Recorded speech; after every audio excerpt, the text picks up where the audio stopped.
This is Abyss 102 doing the traditional poison clear, and I'm using Schuri in this 4 slot because I kind of think that he's just absolutely insane here. Him giving you, what is it, 25% CR push every single time you crit is insane, since we have Ras here helping us spam dual attacks, and also Tamarinne, when she does get into idle form, is even more dual attacks. It's just a lot of cycling coming from this slot. He even has a low chance to poison on S1, and being fire, you don't really need to stack that much effectiveness on him. So Schuri's really, really good here, I think. Because for me, the main issue with this floor has always been, is Ras going to survive? Because you're tanking so many S2s, and you need to put up S3 for def buff. As long as you get S2 with Ras, you're usually pretty good, because the immunity buff blocks so much.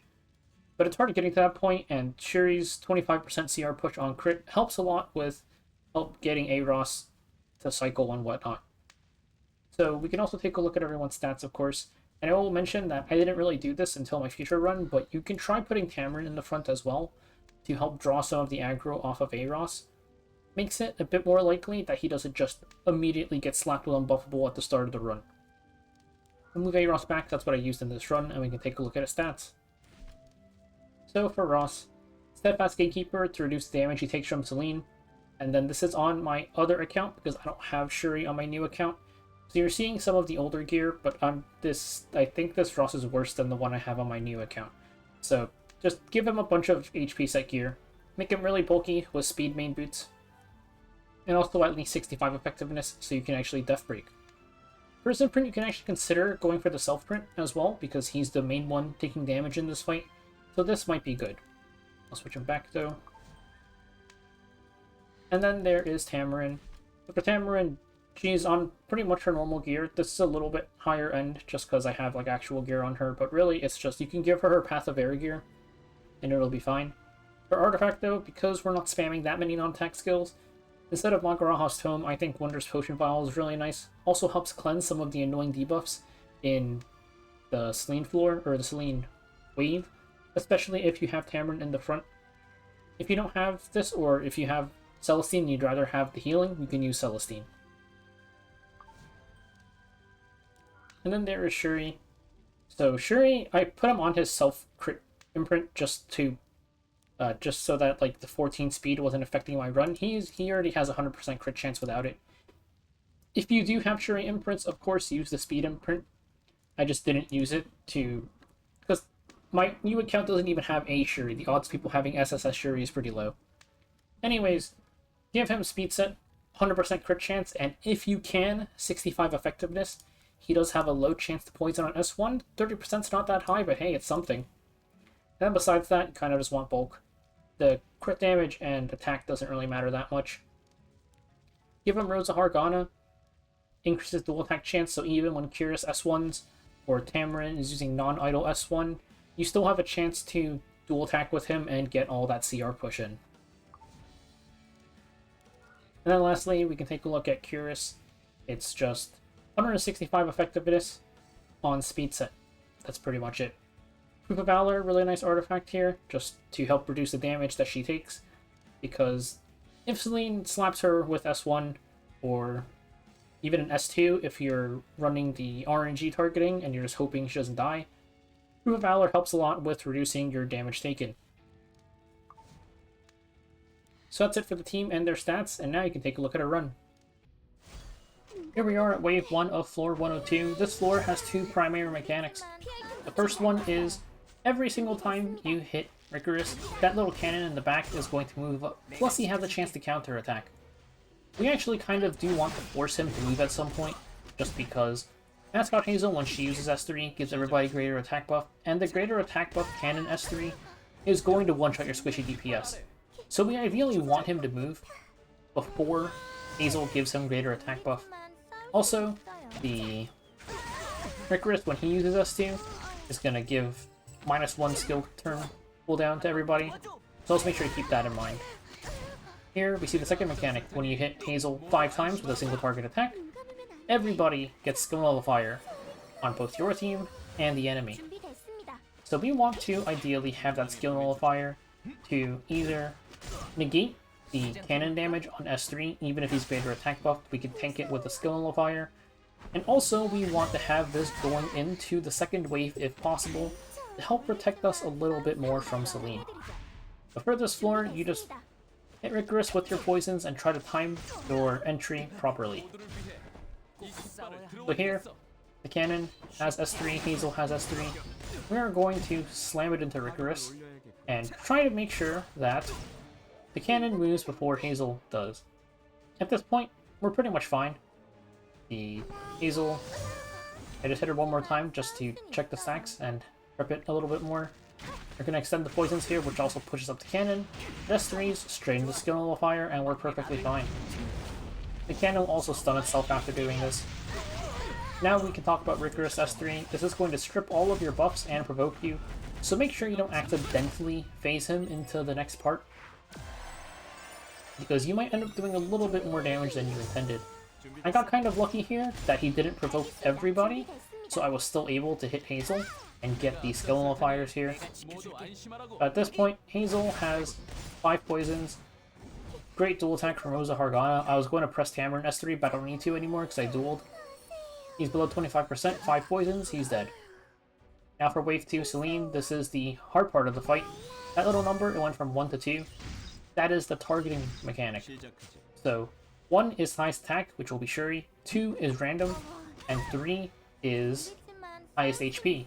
And it'll activate when she uses her S2, that's the targeting. 3 highest HP goes into Ras. So you want to make sure that she's on 3 when you use your on-attack skills, which here is Kiris S3, and also Tamarinne S3 and S2.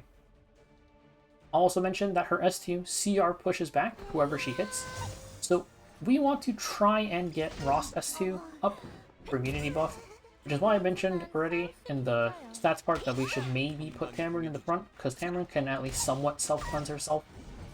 But Schuri cycling lets us push up anyways.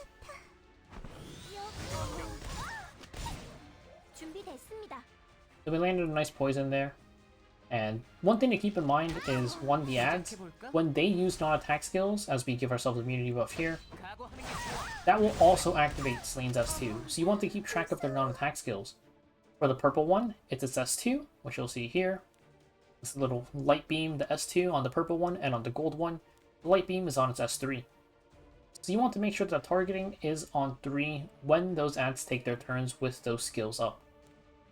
Also, once Celine drops below 40%, a bunch of things are going to happen, so we're going to want to watch her HP very, very quickly. I'm going to press Tamarinne S3 here for cycling. Ras has immunity, so it'll block the CR pushback, no problems there. And also the damage is still pretty low at this point. It's after the gold cannon uses S3, which will give everybody attack buff, that Celine starts to kind of hurt. This is why I also, if possible, like to try and phase Celine below 40% into her next phase before the cannon gives her attack buff, otherwise you're going to be taking way more damage than if you do it early. So we got an unlucky dual attack there from Tamarinne. Moved her from 3 to 1, but since Schuri had skill nullifier, I can just force him to tank it anyways. Now she's below 40% on 2, which is really great timing, because we can use Ras S3 here, give everybody defense buff, and also move her into her below 40% phase. So the ads are going to activate new effects, which will also be an on-attack skill and proc her S2 twice. So this is why I say if she has attack buff, it's a lot more damage, because you'd be tanking 2 S2s back to back.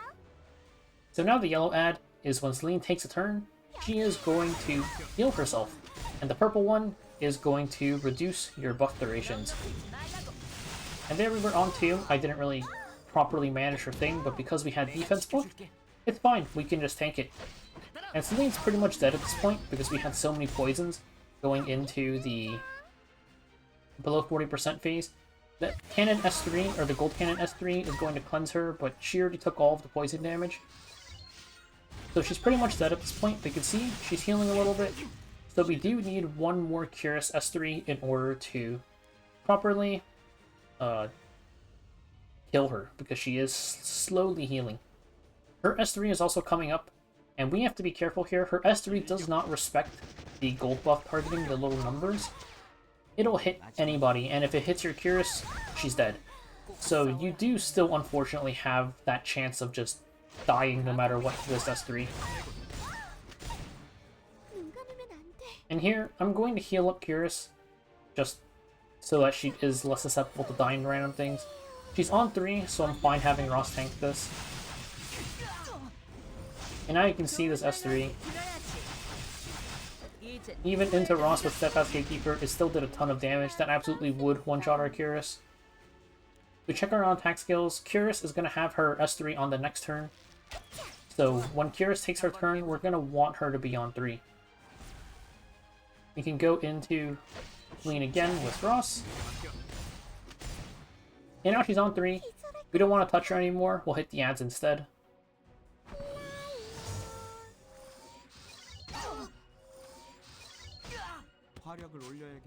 Same thing with Schuri, we're going to hit the ads instead. Here's it's an S3, she's going to hit Ras. You can see, after tanking 2 S2s, plus the attack buff, or I guess 3 S2s, plus the S3 all with attack buff, Ras is starting to get pretty low and he's dead. But Celine is dead at this point because we landed all of our poisons. So, do you still want to kind of keep track of the ads? Like here, you'll see the purple one is about to use S2. So you might want to try to keep her on 3 if that purple ad is going to go before Celine. It doesn't matter for us though, because the yellow ad S1 is going to push up Celine, so Celine's just going to kill herself here. And that is floor 102 complete with the poison method. So that's it for the run. Some parts I got lucky, some parts I got unlucky. Kind of just how this floor goes. You can see how useful the CR pushes were from Schuri, just helping us cycle so much more. Plus his S1 poison, really nice whenever it did proc. I'm also going to have another video, which will probably be uploaded at the same time, honestly, just with the dual attack version of this team. If you are sick of doing the poison run, you can use the dual attack team instead. But that's it for this floor.